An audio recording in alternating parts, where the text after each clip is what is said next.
বিশ্বকাপ ফিক্সড নয়, এটা আমাদের বিরুদ্ধে সাজানো বিদ্রোহ। এবার পাল্টা জবাব দিলেন আর্জেন্টিনার কোচ লিওনেল স্কালোনি। काटू क्या अभी काटू? आप नहीं रुक जाएंगे। गेम कोई भी हो, पकड़ मजबूत होनी चाहिए। सीमेंट से पकड़ बनाए मजबूत। SRMB 550D TMT bar। 2026 বিশ্বকাপের শুরু থেকেই বিতর্ক কিছুতেই পিছু ছাড়ছে না লিওনেল মেসির আর্জেন্টিনা দলের। বিতর্কিত রেফারিং সিদ্ধান্ত হোক কিংবা কোয়ার্টার ফাইনাল পর্যন্ত তুলনামূলক সহজ প্রতিপক্ষ, ফুটবল মহলে ক্রমশ জোরালো হচ্ছে এক জল্পনা। 2026 ফিফা বিশ্বকাপে আর্জেন্টিনাকে যেন বাড়তি সুবিধা দেওয়া হচ্ছে। সুইজারল্যান্ডকে হারিয়ে যদি ডিফেন্ডিং চ্যাম্পিয়নরা শেষ চারে পৌঁছায়, তাহলে তারা এই পুরো টুর্নামেন্টে বিশ্ব র্যাঙ্কিংয়ের শীর্ষ 10-এ থাকা একটি দলেরও মুখোমুখি না হয়েই সেমিফাইনালে জায়গা করে নেবে, যা বিশ্বকাপের ইতিহাসে খুবই বিরল। আর এই বিষয়টি ফুটবল বিশ্বে ভুরু কুঁচকানোর কারণ হয়ে দাঁড়িয়েছে।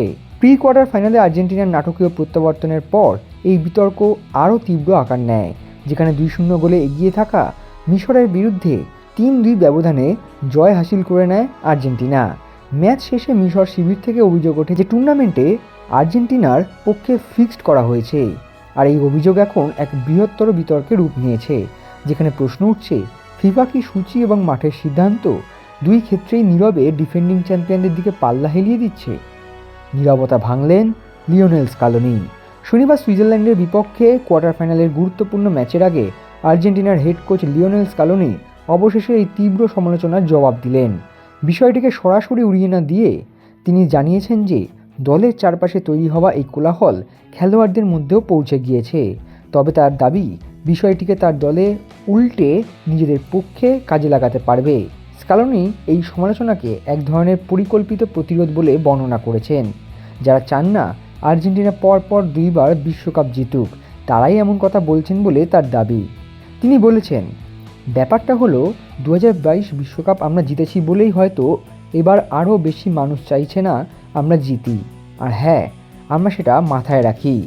হ্যাঁ, এটা খেলোয়াড়দের মনেও প্রভাব ফেলে। আমরা সমালোচনা বা মন্তব্যগুলোকে বিদ্রোহে রূপান্তরিত করি।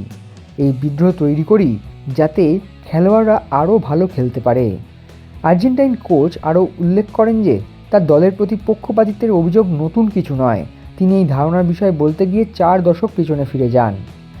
স্কালোনি বলেছেন, অনেক দিন হয়ে গিয়েছে। আপনি এইমাত্র বললেন 40 বছর, তাই না? 1986 সাল থেকে তখনও তারা বলতো আমাদের পক্ষপাত করা হচ্ছে। তো এটা নতুন কিছু না। যতদূর আমার মনে পড়ে আর্জেন্টিনা সবসময় এমন একটা দল যারা টুর্নামেন্টে আলোড়ন তোলে সব সময়। আর একভাবে আপনি ঠিকই বলেছেন, এটা খেলোয়াড়দের বোঝাতে ব্যবহার হয় যে এমন মানুষও আছেন যারা চায় না আর্জেন্টিনা জিতুক, কিন্তু এটাই স্বাভাবিক। ঠিক যেমন অন্য কোনো জাতীয় দলকেও কেউ না কেউ জিততে দেখতে চায় না। ভিএআর বিতর্ক নিয়েও মুখ খুলেছেন স্কালোনি। শুধু সূচি নিয়ে বিতর্ক থেমে নেই, মিশরের বিরুদ্ধে ম্যাচে ভিএআর ব্যবহার নিয়েও প্রশ্ন উঠেছে। বিশেষত দ্বিতীয়ার্ধে মিশরের দ্বিতীয় গোলটি বাতিল করার পর এই বিতর্ক তুঙ্গে।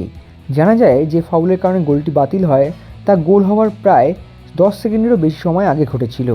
এই বিষয়ে প্রশ্নের মুখে পড়ে স্কালোনি ম্যাচ অফিসিয়ালদের পক্ষ নিয়ে বলেছেন, রেফারিরা কেবল টুর্নামেন্ট শুরুর আগেই সব দলকে জানানো নিয়ম অনুসরণ করছেন। স্কালোনি বলেছেন সাংবাদিকদের, আমার মনে হয় ভিএআর এই সব বিষয়ে তাদের পক্ষে সাহায্য করাটা খুবই কঠিন। ভিএআরে দ্বৈত ব্যাখ্যার কোনো সুযোগ নেই। তার ওপর বিশ্বকাপ শুরুর আগে যে কোর্সটা তারা আমাদের দিয়েছিল, সেখানে তারা পরিষ্কার করেই বলে দিয়েছিল, তারা আমাদের সব ফুটেজ দেখিয়ে দিয়েছিল, এটা এভাবেই জানিয়েছিল তারা, আর সেটাই অক্ষরে অক্ষরে মেনে চলা হয়েছে। সব মিলিয়ে চারপাশে সমালোচনার ঝড় বাড়তে থাকলেও আর্জেন্টিনার এখন পুরো মনোসংযোগ সুইজারল্যান্ডের দিকে।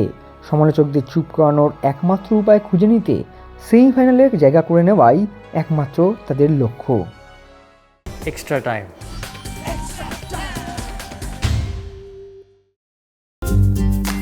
লেটেস্ট নিউজ আর এক্সক্লুসিভ ভিডিওর সঙ্গে আপডেট থাকতে এখনই সাবস্ক্রাইব করুন আমাদের ইউটিউব চ্যানেল। বেল আইকনে ক্লিক করতে ভুলবেন না যেন।